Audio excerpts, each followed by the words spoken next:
Shalom, peuple de Dieu. Ici le berger Kevin Moussassa.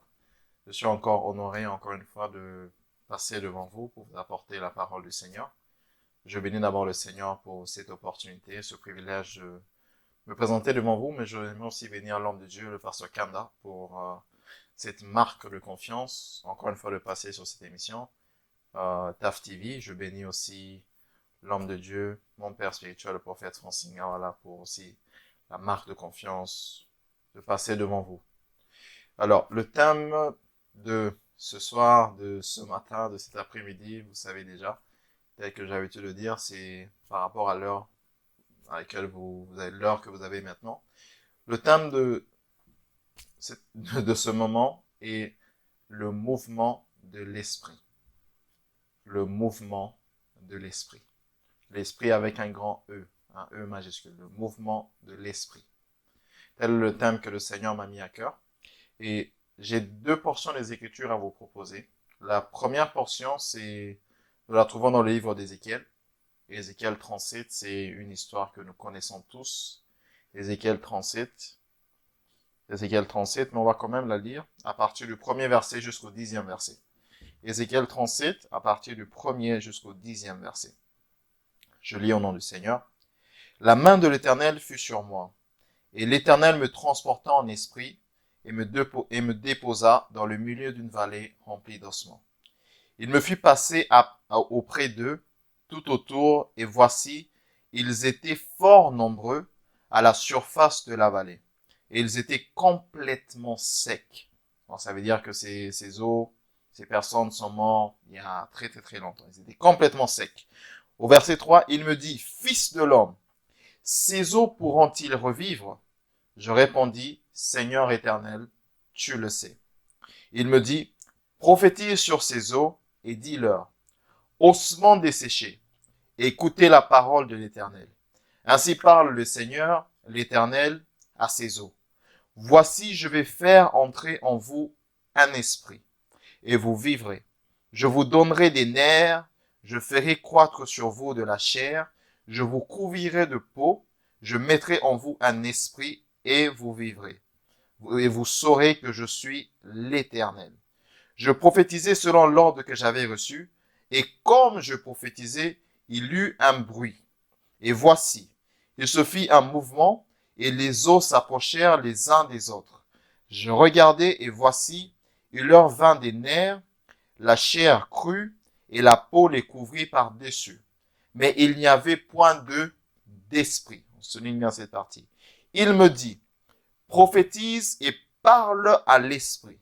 Prophétise, fils de l'homme, et dis à l'esprit, ainsi parle le Seigneur, l'Éternel. Esprit, viens des quatre vents, souffle sur ces morts, et qu'ils revivent. Je prophétisais selon l'ordre qu'il m'avait donné, et l'esprit entra en eux. Ils reprirent vie, ils se tinrent sur leurs pieds, et c'était une armée nombreuse, très nombreuse. C'était une armée nombreuse, très nombreuse. La deuxième portion des Écritures se trouve dans le livre d'Ésaïe, Ésaïe 26 au verset 29, mais juste la partie A. Ésaïe 26 au verset 29, Ésaïe chapitre 26, et le verset 9, pardon. Ésaïe chapitre 26 et le verset 9, mais uniquement la partie A du verset 9. Ésaïe 26 au verset 9a. Mon âme te désire pendant la nuit, et mon esprit te cherche au-dedans de moi. Mon âme te désire pendant la nuit, et mon esprit te cherche au-dedans de moi. Père, je bénis encore cette parole et que l'esprit qui souffle, que ton esprit souffle derrière tous les mots que je vais donner et qui conduisent ce message au nom de Jésus. Amen. Le mouvement de l'esprit. Le mouvement de l'esprit. Tel est le message que j'ai pour vous. Le mouvement de l'esprit. Avant d'entrer dans l'histoire, le passage, l'histoire principale qui est l'histoire d'Ézéchiel, j'aimerais déjà poser certaines bases. La première des bases que j'aimerais poser, c'est essayer de définir ensemble la présence de Dieu. La présence de Dieu, c'est l'endroit où nous sentons Dieu. La présence de Dieu, c'est l'endroit où nous sentons la vie de Dieu. Dieu lui-même, car Dieu est la vie. C'est l'endroit où nous sentons la vie de Dieu. Maintenant, dans le monde physique, la vie est caractérisée par le mouvement des organes vitaux. Par exemple, le poumon, le cœur, ainsi de suite. Si le cœur de quelqu'un ne bat pas, cette personne est morte. Si le poumon ne remplit plus sa fonction, cette personne aussi est morte. Maintenant, dans le monde spirituel, la vie est caractérisée par le mouvement de l'esprit. Dans le monde spirituel, la vie est caractérisée par le mouvement de l'esprit. Lorsque quelqu'un manifeste un type de problème, c'est-à-dire que lorsque quelqu'un dit « ça fait longtemps, je cherche des maris, je n'arrive pas à en trouver, si j'en trouve, ils finissent toujours par me quitter, ainsi de suite, ainsi de suite ». Lorsque nous avons par exemple une personne qui a de tels problèmes, on dit que cette personne, par exemple, a un problème de démon ou d'esprit. On dit quoi? On dit qu'il y a une activité démoniaque. Parce que la vie dans l'esprit se caractérise par le mouvement de l'esprit. Que ce soit l'esprit de Dieu ou les esprits mauvais. Spirituellement, la vie se caractérise par le mouvement de l'esprit. Par le mouvement de l'esprit. Maintenant, lorsqu'il s'agit de Dieu, la présence de Dieu est prouvée par son mouvement. La présence de Dieu est prouvée par son mouvement. C'est comme ça que Jésus dit dans Jean 3, verset 8, lorsqu'il parle à Nicodème, il dit « Le vent souffle, vous ne savez d'où il vient, mais vous ne savez non plus où il va. Tel est le sort de tous ceux qui sont nés de l'Esprit. » Pourquoi? Tous ceux qui sont nés de l'Esprit ressentent le mouvement de Dieu. Comme le vent. Le Saint-Esprit n'est pas le vent. Mais lorsqu'on parle du Saint-Esprit comme le vent, ça signifie que tu ne le vois pas, mais tu ressens son mouvement. La présence de Dieu est prouvée par son mouvement. Son mouvement. Maintenant, le premier endroit où l'homme expérimente la présence de Dieu, le premier endroit où l'homme expérimente la présence de Dieu, où l'homme rencontre Dieu, c'est d'abord dans son cœur. C'est d'abord dans son cœur. C'est pourquoi Ésaïe dit, « Mon âme te désire pendant la nuit, mon esprit te cherche au-dedans de moi. » Mon esprit te cherche, pas à l'extérieur, mais mon esprit te cherche au-dedans de moi. Le premier endroit où l'homme expérimente la présence et le mouvement de Dieu, c'est d'abord dans son cœur. C'est d'abord dans son cœur. C'est pourquoi j'aime dire souvent à mes fils et mes filles, vous ne pouvez pas manifester à l'extérieur ce que vous n'avez jamais expérimenté à l'intérieur. Tu ne peux pas. Tu ne peux pas manifester une certaine dimension de la présence de Dieu devant le peuple de Dieu, devant la foule, devant tout le monde, c'est que tu n'as jamais expérimenté individuellement. C'est impossible. C'est impossible. Là où l'homme ressent, rencontre Dieu, c'est à l'intérieur. C'est pourquoi Pierre, l'apôtre Pierre dit, pendant qu'ils ont rencontré Jésus, qu'ils étaient en train de marcher, l'apôtre Pierre dit, nos cœurs ne brûlaient-ils pas pendant qu'il nous parlait?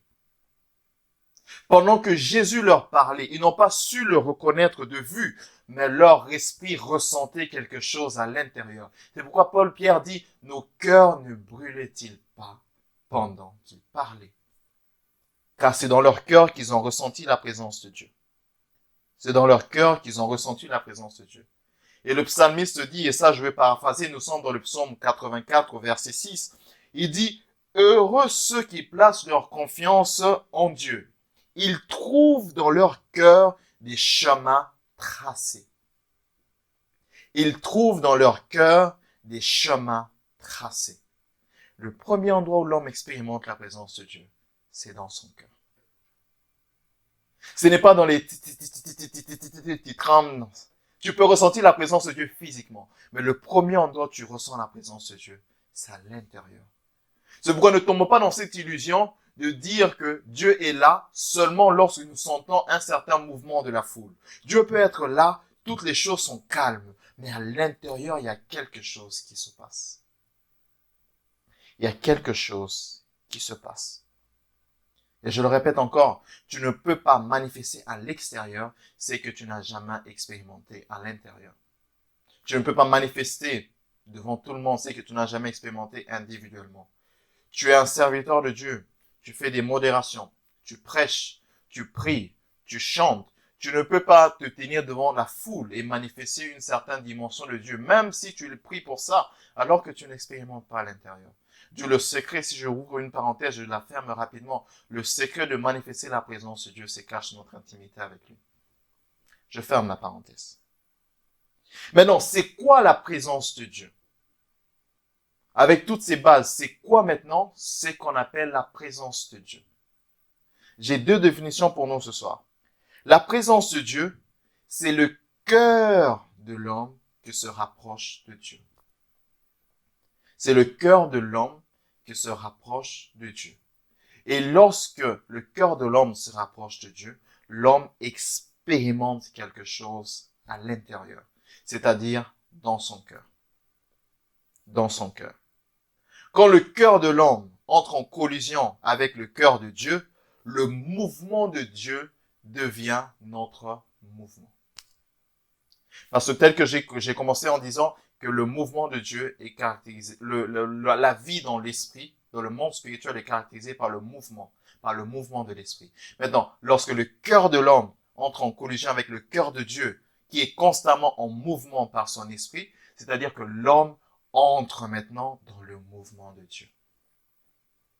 C'est pourquoi Jésus dit, je le répète encore, que celui qui est né de nouveau, son sort est le sort du vent. C'est-à-dire, le vent souffle, tu ne sais d'où il vient, d'où il part, mais tu vas seulement avec le mouvement du vent. C'est ça la présence de Dieu. La première définition. La deuxième définition que j'ai pour la présence de Dieu, c'est que la présence de Dieu, c'est Dieu en mouvement dans l'homme. C'est Dieu en mouvement dans l'homme. L'homme ressent le mouvement de Dieu en lui et il est guidé par ce mouvement. Il est guidé par ce mouvement.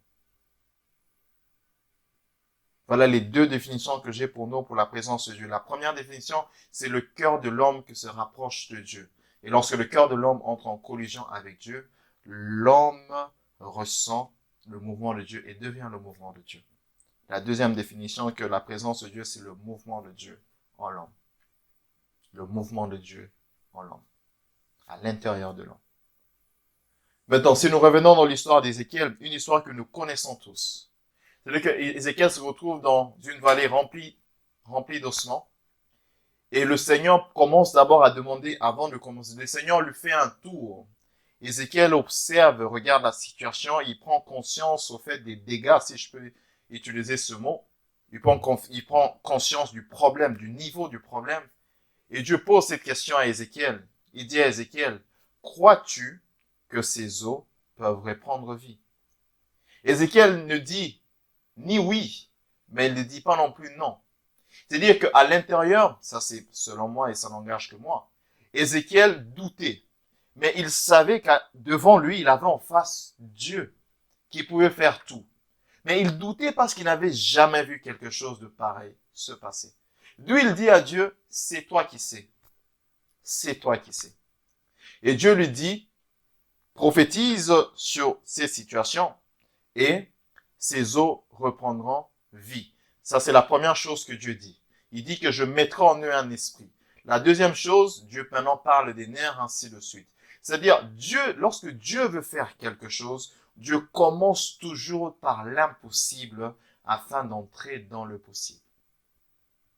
Dieu commence toujours par l'impossible.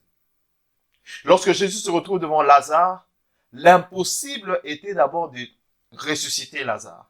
Le possible était d'enlever tout ce qu'on avait ligoté avec. L'impossible était de la résurrection. Le possible était de le délier. Dieu commence toujours par l'impossible et finit avec le possible. Dieu dit à Ézéchiel, ils reprendront vie. Prophétise que les eaux puissent se rassembler. Ézéchiel fait quoi? Ézéchiel se met à prophétiser. Maintenant, qu'est-ce qui se passe? C'est que ce qui se passe maintenant, les eaux reprennent vie. En fait, il y a un bruit. La Bible déclare qu'il y eut un bruit. Or, le bruit est le signe d'un mouvement. Lorsque je frappe sur ce iPad, vous entendez du bruit. Mais le bruit est causé par le mouvement de ma main qui entre en contact avec l'iPad. Le bruit annonce le mouvement de l'esprit. Le bruit annonce le mouvement de l'esprit. Le bruit annonce le mouvement de l'esprit. Tu n'as peut-être pas encore vu l'accomplissement de cette promesse que Dieu t'a fait, mais je viens t'annoncer qu'il y a déjà un bruit. Le mouvement de l'esprit. Dans ces situations compliquées, le mouvement de l'esprit. Et comme Ézéchiel se retrouvait devant cette vallée, Ézéchiel a prophétisé. J'aimerais te dire, tu dois apprendre à parler à tes situations. Tu dois apprendre à déclarer des choses sur tes situations, aussi compliquées qu'elles peuvent être, aussi impossibles qu'elles peuvent être. Tu dois apprendre à déclarer des choses sur tes situations. Et c'est après qu'il y aura le mouvement. C'est après que tu entendras le bruit. Lorsque Dieu crée le ciel et la terre, la Bible déclare que Dieu a parlé seulement. Mais c'est l'Esprit qui a accompli. Je parlais avec un de mes fils hier et je lui ai dit, nous devons prophétiser. Nous devons déclarer la foi. Le comment n'est pas notre problème. Le comment, c'est le problème de l'Esprit. Lorsque Dieu dit que la lumière soit, Dieu n'a pas dit que la lumière soit par le moyen d'eux. Il faut que ça se passe. Non, Dieu a simplement dit que la lumière soit. Le comment, c'est le problème de l'esprit. Comment ces situations vont se déclencher? Comment tu auras la solution? Ce n'est pas ton problème. Ton problème est juste déclare ce que Dieu demande que tu dois déclarer. Déclare des choses sur cette situation et reste en paix. Le comment appartient à l'esprit. Ézéchiel déclare et les eaux commencent à se réunir et les nerfs commencent à pousser, ainsi de suite. Et le corps maintenant reprend forme. Mais malgré que le corps a repris forme, il n'y a pas de vie. Pourquoi? Parce qu'il n'y a pas d'esprit. J'aimerais te dire, là où il n'y a pas le Saint-Esprit, il n'y a pas de vie. C'est pourquoi une église qui est en vie, un ministère qui est en vie, une personne qui est en vie spirituellement, ce n'est pas une personne qui va à l'église, ce n'est pas une église qui est remplie de millions, des millions de personnes, mais une église vivante, c'est une église donc qui est caractérisée par le mouvement de l'esprit. Car le mouvement de l'esprit prouve que Dieu est là. C'est ça, une église vivante. Une personne vivante, ce n'est pas une personne qui passe ce jour en priant jour et nuit, juste par religion, si je peux même le dire. Mais une personne vivante, c'est une personne qui est caractérisée par le mouvement de l'esprit. C'est-à-dire qu'elle ressent en elle que le Saint-Esprit l'emmène dans une certaine direction et elle suit. C'est ça la vie dans le monde spirituel. C'est ça la vie. C'est ça une église vivante. C'est ça un ministère vivant. Comment caractérise-t-on un ministère vivant? Comment caractérise-t-on une église vivante? C'est là où les paralytiques marchent, c'est là où les malades sont guéris, c'est là où les démons sortent, c'est là où les situations, les problèmes trouvent leur solution, parce que c'est ça même qui prouve que l'Esprit de Dieu est en mouvement.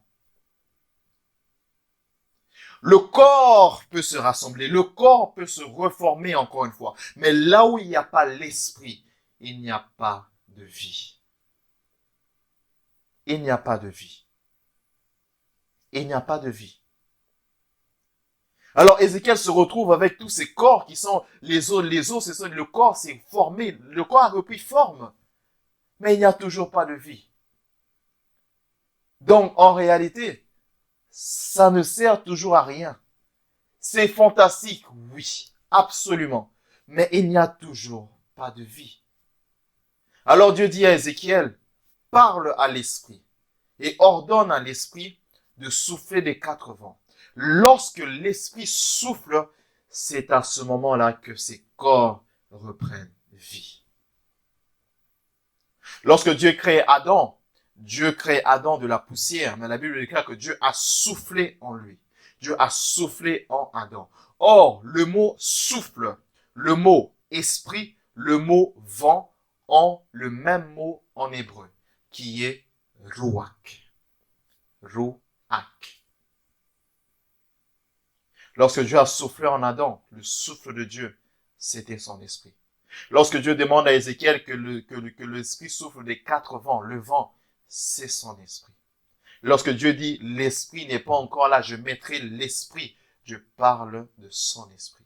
Car l'esprit de Dieu est la vie. Et la vie. Ézéchiel prophétise. Ézéchiel se met à prophétiser. Et pendant qu'il est en train de prophétiser, Ézéchiel remarque que ces corps-là reprennent vie. Ce corps-là reprenne vie. Et lorsque ce corps reprenne vie à cause du mouvement du vent. À cause du mouvement du vent ou à cause du mouvement de l'esprit. Je fais exprès d'utiliser le mot vent. Mais à cause du mouvement de l'esprit. Une des particularités du vent, c'est que tu ne vois pas le vent. Tu ne peux voir le vent, mais que tu peux seulement ressentir sa puissance. Tu ne peux pas voir le vent, mais tu peux seulement ressentir sa puissance. Tu ne peux pas voir le Saint-Esprit, certes, mais tu peux ressentir sa puissance. Tu peux ressentir sa puissance. Ézéchiel n'a pas vu le vent physiquement, il n'a pas vu ce vent-là comme ça qui est venu, parce que le vent est invisible, mais il a vu les résultats du mouvement du vent. Lorsque ces corps reprennent leur forme, la Bible déclare que c'était une armée nombreuse. Elle ajoute très nombreuse. Une armée nombreuse, la Bible ajoute très nombreuse. La question que j'aimerais te poser, comment Ézéchiel a su que ces corps, ces personnes étaient une armée, étaient des soldats? Au début, c'était des os. Ensuite, ces corps ont repris forme. Il n'a toujours pas fait cette déclaration que c'était une armée. Mais ensuite, ils ont repris vie. Alors, Ézéchiel dit, c'était une armée très nombreuse. Comment Ézéchiel a su que c'était une armée en face de lui? Je ne pense pas et je ne crois pas, ça n'engage que moi, que c'était à cause de leurs vêtements. Je ne crois pas et je ne pense pas, et ça n'engage que moi toujours, que c'était à cause de leur armure ou des armes qu'ils avaient. Je ne pense pas. Je ne pense pas. L'identité de l'homme se cache dans l'esprit. Tu ne peux pas connaître qui tu es aussi longtemps que l'esprit n'est pas entré en toi. Alors, lorsque Dieu, l'esprit, entrera en toi, il manifestera qui tu es réellement. Avant de me tenir devant vous, je n'étais qu'un jeune qui rêvait de devenir basketteur. Lorsque j'ai rencontré Dieu, j'ai reçu le Saint-Esprit. Déjà, dès ce moment-là, Dieu m'avait déjà dit que je vais le servir. Mais quand j'étais né, personne ne m'a dit que je servirais Dieu. Moi-même, je n'étais pas conscient que j'allais servir Dieu. C'est lorsque l'Esprit de Dieu est entré en moi que j'ai eu la révélation de qui je suis. Lorsque l'Esprit de Dieu entre dans nos vies, il manifeste qui nous sommes réellement. Et pour ces eaux desséchées, c'était une grande armée. J'aimerais te dire, derrière cet enfant qui te dérange, derrière ce mari qui te dérange, derrière ce membre de famille pour qui vous tous avez perdu espoir, vous avez juste besoin que l'Esprit de Dieu entre en lui afin de manifester qui il est ou elle est réellement. Car l'identité de chaque homme se cache dans l'esprit. Parce qu'en réalité, lorsque l'Esprit de Dieu entre en nous, son mouvement entre en nous. Et lorsque son mouvement entre en nous, il dirige, il conduit aussi notre esprit. Or, en réalité, en l'homme tel que la Bible déclare, c'est l'esprit. Ce n'est pas le corps, ce n'est pas les études que j'ai fait, ce n'est pas la connaissance que j'ai, ce n'est pas les expériences de la vie que j'ai. Non, en réalité, en moi, c'est l'esprit. Et lorsque l'esprit entre en moi, il manifeste ce que Dieu avait déjà mis dans mon ADN spirituel. Dans ton ADN spirituel, ce qui était déjà codé quelque part là-bas, mais que personne n'arrivait à manifester, l'esprit entre et manifeste ces choses. Ton identité, qui tu es réellement, se trouve en Dieu. Qui tu es réellement se trouve en Dieu. Le mouvement de l'esprit manifeste qui nous sommes réellement. Le mouvement de l'esprit apporte la vie aux ossements desséchés. J'aime souvent donner cet exemple un peu radical, si je peux le dire. J'aime souvent dire, imaginez que vous allez dans un village et que vous apportez des stocks et des stocks d'appareils de téléphone. Et lorsque vous arrivez dans ce village, vous remettez aux villageois les téléphones. Alors les villageois, lorsqu'ils prennent le téléphone, ils remarquent qu'il y a quelque chose qui ressemble à une caméra. Ils n'ont jamais vu ça. Et lorsqu'ils appuient, ils voient l'image de la personne devant eux ou de la chose qui se présente devant eux apparaître. Ça les étonne un peu. Et lorsqu'ils prennent, ils voient un bouton qui est là en rond. Et lorsqu'ils appuient, ils voient que ça prend une photo. Waouh! Ça a pris une photo. Et quand il comprend ça, le villageois dit à l'autre qui raconte à l'autre, et tout le village est conscient que cet appareil peut prendre des photos. Mais en réalité, l'appareil n'a pas été fait pour prendre des photos. Maintenant, pour qu'ils aient l'information qu'il faut pour la photo, pour en fait la fonction de l'appareil, il faut qu'ils demandent à la personne qui leur a cédé l'appareil, ou deux, qu'ils aillent voir la personne qui a construit cet appareil, qui a fabriqué, cet appareil. C'est la même chose avec chaque homme ici sur terre. Tu veux connaître pourquoi tu es sur cette terre, pourquoi Dieu t'a fabriqué, tu dois voir ton Créateur. Et en réalité, ce qui se passe dans le miracle, dans cette histoire, c'est que Dieu recrée ses hommes par le mouvement de l'Esprit. Par le mouvement de l'Esprit. Je ne sais pas qui tu es, je ne sais pas qu'est-ce que les hommes ont déclaré sur toi. Je ne sais pas ce que les hommes ont dit de toi. Je ne sais pas ce que la vie, la société, la culture a dit de toi. Mais j'aimerais te dire que ton identité, qui tu es réellement, se cache dans la révélation. Et cette révélation se cache dans le mouvement de l'esprit. Alors même si tu es un ossement desséché, même s'il n'y a plus d'espoir pour toi, j'aimerais te dire que le Dieu que moi je sers, le Dieu que nous servons, Jésus-Christ de Nazareth, il est capable de te montrer qui tu es. Il est capable non seulement de te ressusciter, mais il est aussi capable de te révéler qui tu es, pourquoi il t'a créé. Il a pris des eaux et il en a fait une armée. Et il peut te prendre toi et il peut faire de toi un soldat pour son royaume. Mais tout cela se cache dans le mouvement de l'esprit. Dans le mouvement de l'esprit. Dans le mouvement de l'esprit. C'est même là que l'homme ressent la présence de Dieu. Dans le mouvement de l'esprit. Alors ce soir, ce matin, cet après-midi, j'aimerais t'encourager. Apprends à être intime avec le Saint-Esprit. Apprends à chercher le Saint-Esprit. Apprends à demeurer dans l'intimité du Saint-Esprit. Apprends à passer du temps avec le Saint-Esprit. Mais par-dessus tout, apprends à être sensible au mouvement de l'Esprit. Le WAC. Apprends à être sensible au mouvement de l'Esprit. Car c'est dans ce mouvement que se cache la vie. Pour toi, pour ta famille, pour ton mari, pour ton épouse, pour ta mère, pour ton père, pour tes amis. C'est dans le mouvement de l'esprit que se cachent ces choses. Et c'est avec ce mot que j'aimerais clôturer, que l'Esprit de Dieu, que l'Esprit que je sers, souffle dans ta vie. Ce soir, cet après-midi, afin d'enlever toute forme de voile qui est au devant de tes yeux, de te montrer qui tu es réellement, ça c'est la première chose, mais qui souffle dans ta vie afin d'apporter la vie là où la mort a régné. Que le Seigneur vous bénisse.